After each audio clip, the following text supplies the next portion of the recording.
hjartalega velkomin á 10. janúar ráðstefnu Festu, miðstöðvar sjálfbærni. Hvert vandamál samtímans? Við stefnum hraðbyri í átt að loftslags helvíti. Þó ekki öll von úti.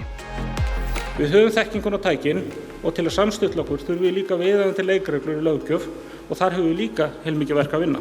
Já, í þeim heimi sem við búum í liggja leiðir til allra átta og í dag ætlum við að kanna leiðirnar sem bjóðast okkur í átt að sjálfbærari og frjósamari framtíð. Það bara fjöldi fyrirtækja á Íslandi sem að vinna að lausnum sem að leysa stóru áskoranir heimsins. Við erum orðin og stór fyrir plánetina og við erum að átta okkur á því. Og þá vaknar spurningin, hvert ykkar hlutverk í þessari umbreytingu?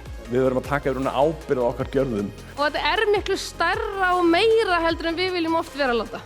Ég búin að ákveða að þemað ræstingar. Ok, 20 sekúndur, finnið 2-3 í kringum ykkur sem ykkar skemmtinefnd. Hvað verða skemmtiatriðin? Garðyrkjuþema, ég drep það. Svona líður fólki heima þá. Sjálfbærnivegferðin getur verið erfið og krefjandi, en hún stærsta verkefni okkar tíma og hún okkar vegferð. Fremsta vísindafólk heims jafn fullvisst nauðsyn þess að ná þessum markmiðum og að það sé vel hægt. Þannig að það ekki eftir neina bíða, rétti tíminn klárlega núna.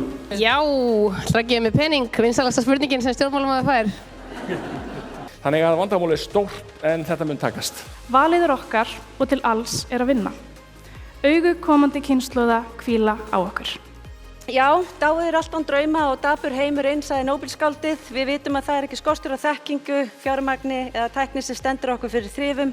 Við að ná sjálfbærnimarkmiðum við þurfum að dreyma stórt og við þurfum að hafa hugrekki til að framkvæma góðar og nýjar hugmyndir og styðja við hvert annað á þeirri vegferð.